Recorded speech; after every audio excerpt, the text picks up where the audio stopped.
L'information au bout des doigts avec le Nord Info, l'Éveil et Info Laurentide. Au micro, Mathieu Lauca. Le parc linéaire a un nouveau directeur général.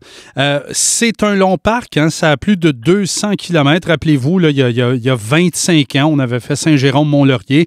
Mais là, on va plus vers le sud et on souhaite aller encore plus vers le sud. Comment devient-on directeur général de ce genre d'établissement-là, même si ce n'est pas un établissement, mais de structure, comme je pourrais bien en parler?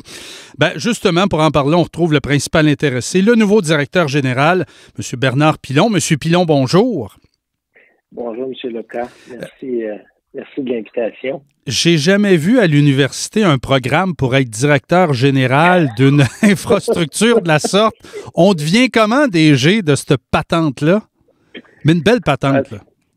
Oui, c'est effectivement, c'est une OBNL, le Petit Train du Nord, qui existe depuis 1996 et on a célébré 25 ans l'année dernière.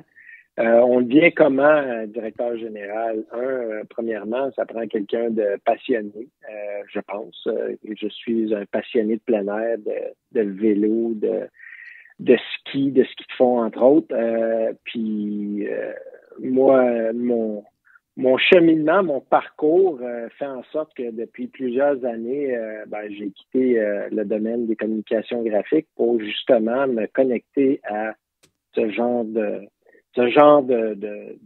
d'environnement-là qui d'une OBNL où on peut justement amener nos connaissances. Puis c'est un peu ça qui s'est passé quand notre ancien directeur général, M. Thibault, a décidé d'aller vers d'autres projets. Il y a une opportunité qui s'est créée là, puis je pense que mon expérience en développement fait en sorte que je suis devenu un candidat intéressant pour le Petit Train du Nord. Oui. Souvent, vous avez de l'expérience de travail. Quand on parle d'une structure d'entreprise ou peu importe, d'un OBNL, là, il y a un siège social, il peut y avoir des usines satellites ou des bureaux satellites. Vous avez une trail de 230 quelques kilomètres et la réalité est différente, là. Il ne se passe pas les mêmes enjeux à Lac-Saguet qui se passent, par exemple, à Blainville ou à Rosemère. Comment est-ce qu'on fait pour, lorsqu'on vient d'arriver, là, avoir une vision globale de cette situation-là? Il faut savoir que, notre conseil d'administration est composé des 6 MRC. Il y a des élus là-dedans et donc il y a 12 personnes. Puis c'est de développer justement des relations avec tous ces gens-là. Puis effectivement que les enjeux sont différents, vous l'avez dit, de Lac-Saguet puis de Bois-des-Filions ou Rosemère parce que on est complètement ailleurs. À ces endroits-là, c'est très urbain. Mais c'est de développer, puis c'est ça mon rôle. Je veux dire, je suis tranquillement après m'approprier le développement de ces relations-là avec ces gens-là, puis de voir avec chacun quelles sont leurs visions, puis de voir un peu vers quoi ils veulent aller, puis moi, de m'assurer que le Petit Train dans sa grandeur, dans sa splendeur, de faire respecter ce qu'il en est. Puis nous autres, on est là pour s'assurer que il n'y a pas des traverses qui vont parce qu'il y a des développements qui se font. On est là pour s'assurer que les choses se passent bien. Puis c'est ça mon travail. Puis là, je vais avoir besoin de quelques mois avant de m'approprier les 234 kilomètres. Ouais. Mais ça va commencer au printemps, là, où je vais définitivement partir de Mont-Laurier, puis de le rouler, puis de pouvoir arrêter, puis d'aller rencontrer les gens sur le terrain. Là. Donc, c'est des choses que j'ai envie de faire. Ouais. Vous avez parlé de développement, c'est excessivement important ce volet-là parce que depuis la pandémie, il y a un exode de Montréal. À peu près 25 000 personnes ont quitté Montréal. Il y en a qui sont partis en Gaspésie, mais il y en a un certain pourcentage qui sont venus s'établir dans les Laurentides. Les départements d'urbanisme de peu importe les villes ou les municipalités sont surchargés par les temps qui courent. Les promoteurs courent les Laurentides. Est-ce que parfois, vous allez avoir votre mot à dire sur justement un développement où on doit avoir un certain empattement, une certaine distance du parc, etc. Est-ce que ça peut faire partie de votre rôle compte tenu du boom démographique que vivent les Laurentides présentement? Ben, je vous dirais que ça, ça relève beaucoup plus au niveau des MRC. C'est sûr que nous autres, on a un œil sur tout ça, mais on travaille ça en collaboration avec les différentes MRC tout au long du parcours. Mais c'est ce que vous dites là, c'est pas moi qui l'ai inventé. Les Laurentides sont impactés par ça. Fait qu'il faut juste s'assurer. Puis ce qu'on fait, nous autres, c'est sur le petit train, c'est de s'assurer d'une sécurité. Ça fait partie de nos priorités. Puis on a des gens justement qui patrouillent ça pour assurer, puis de s'assurer aussi de toutes les installations, d'un petit pont et compagnie. Mais l'achalandage, je veux dire, on la contrôle pas, mais effectivement qu'il y a des gens qui sont venus s'installer ici. Puis oui, effectivement, il y a des promoteurs, mais je vous dirais que avant de pouvoir avoir une pelletée de terre ou quoi que ce soit, ben ça doit être accepté. Puis je vous dirais que j'ai une très belle collaboration avec les différentes MRC. On est en compagnie de Bernard Pilon. Il est le nouveau directeur général du Parc linéaire du Petit Train du Nord.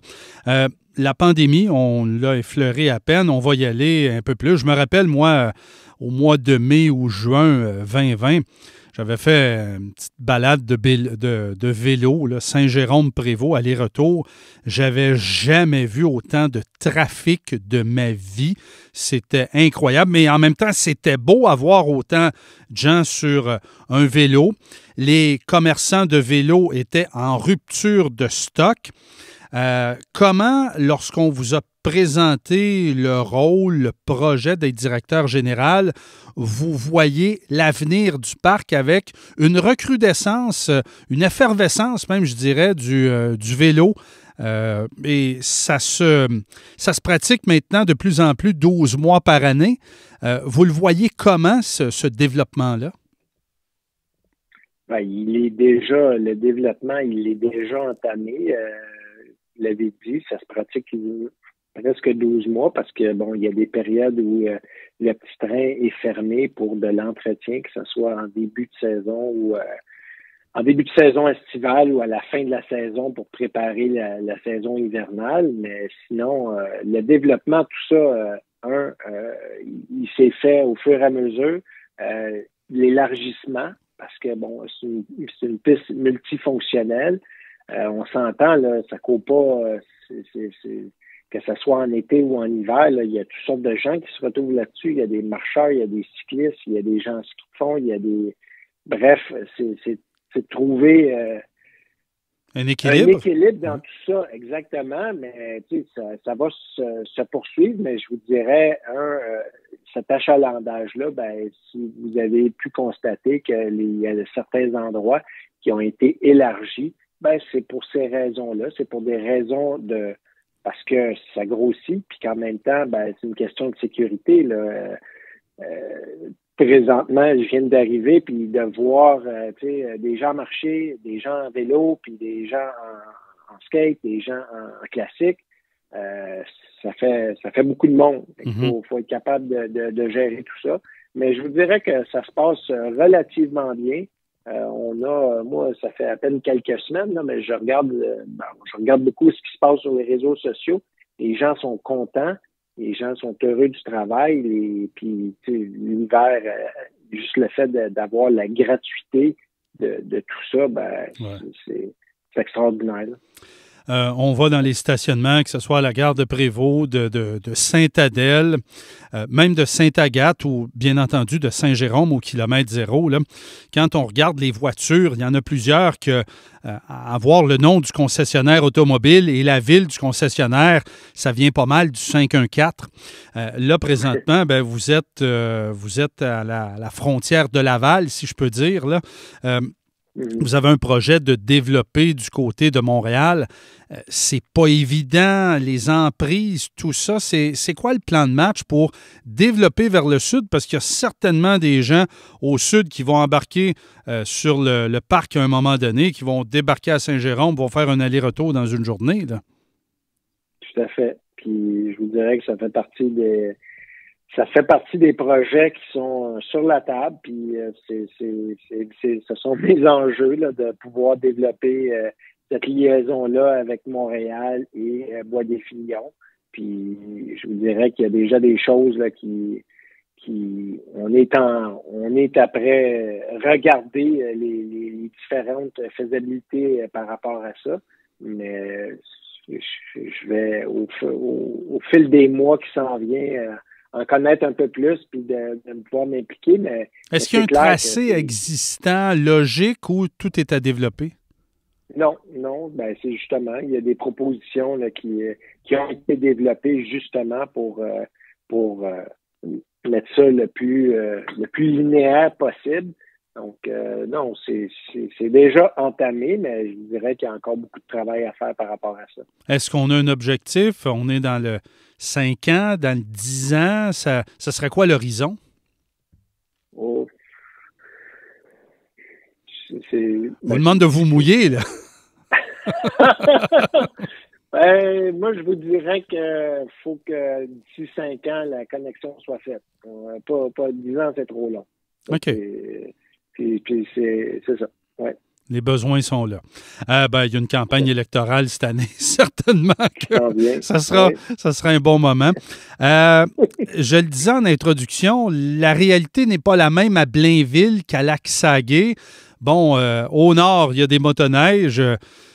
C'est assez rare qu'on va passer de motoneige entre Blainville puis Sainte-Thérèse sur le parc, on s'entend là-dessus, là, à moins peut-être des malfaiteurs, mais bref, les réalités sont différentes. Comment est-ce qu'on fait pour tenter de satisfaire tout le monde? Parce qu'il y a peut-être des gens qui aimeraient un peu plus comment je peux bien dire, qui auraient un carnet d'idées ou un carnet de commandes, mais c'est impossible compte tenu de la situation géographique. Comment qu'on fait, dans le fond, pour tenter de satisfaire tout le monde? Ben, je pense que c'est impossible. Je veux pas dégonfler de ballon, là, mais je veux dire, satisfaire tout le monde, là, on fait des pieds et des mains, que ce soit l'hiver pour avoir un beau tracé, ben, tu sais, on a des enjeux, puis moi, l'enjeu prioritaire, c'est la sécurité. Donc, tu sais, de pouvoir penser de plaire à tout le monde, c'est impossible, là. Puis, tu sais, à titre d'exemple, là, il y a des gens qui empruntent le couloir pour aller faire un pas de patin. Ben, eux autres, le damage, là, c'est leur raison de vivre, là. Mais on s'entend que sur cette piste-là, ben, il y a beaucoup de gens. Il y a des gens qui on est là pour en même temps éduquer, pour leur montrer où est-ce qu'ils devraient marcher, pour respecter justement ces gens-là qui font du pas de patin. C'est difficile en toute transparence de dire qu'on répond puis qu'on plaît à tout le monde. Ben moi, j'ai jamais pensé que ce soit pour le petit train ou dans une entreprise de pouvoir faire plaisir à tout le monde, c'est presque impossible. Donc, on essaie d'accommoder, puis je vous dirais que on a à notre table, à notre conseil d'administration, les 6 MRC sont représentés, puis c'est ce que je vous disais d'entrée de jeu, c'est d'avoir une bonne relation avec ces gens-là, puis de comprendre chacun leurs enjeux, comme la partie de Saint-Jérôme à Prévost, qui est une partie très urbaine.